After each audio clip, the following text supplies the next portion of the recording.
కెనడాలో Christmas next day boxing day అంటారు. Boxing day అంటే చేతికి గ్లౌజులు వేసుకొని గుద్దుకునేది కాదు. బాక్సింగ్ డే అంటే గిఫ్ట్ బాక్సెస్ని అన్బాక్స్ చేస్తారనమాట.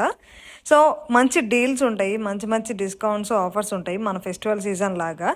అందరం ఇంకా ఫ్రెండ్స్ అందరం బయలుదేరాం వెళ్దాం అని చెప్పేసి పార్కింగ్లోనే సీన్ అర్థమైంది అనమాట మాకు. మేము వచ్చేసి ఫ్యాక్టరీ అవుట్లెట్స్కి వాన్ మిల్స్కి వెళ్ళాము. అస్సలు పార్కింగ్ కూడా దొరకడానికి చాలాసేపు, లైక్ ఆల్మోస్ట్ 45 minutes పట్టింది. లోపలికి వెళ్ళి చూస్తే ప్రతి స్టోర్ బయట కూడా జనాలు ఎంత అంటే అంత లాంగ్ నుంచొని ఉన్నారు. మేము కూడా క్యూలో నుంచున్నాం. దేనికోసం అంటే జ్యూస్ తీసుకోవడానికి. తిరిగి తిరిగి అలసిపోయాం. అస్సలు నాకైతే ఏది మంచి డీల్స్లా అనిపించలేదు. అసలు డీల్సే సూపర్ ఏమో అనిపించలేదు.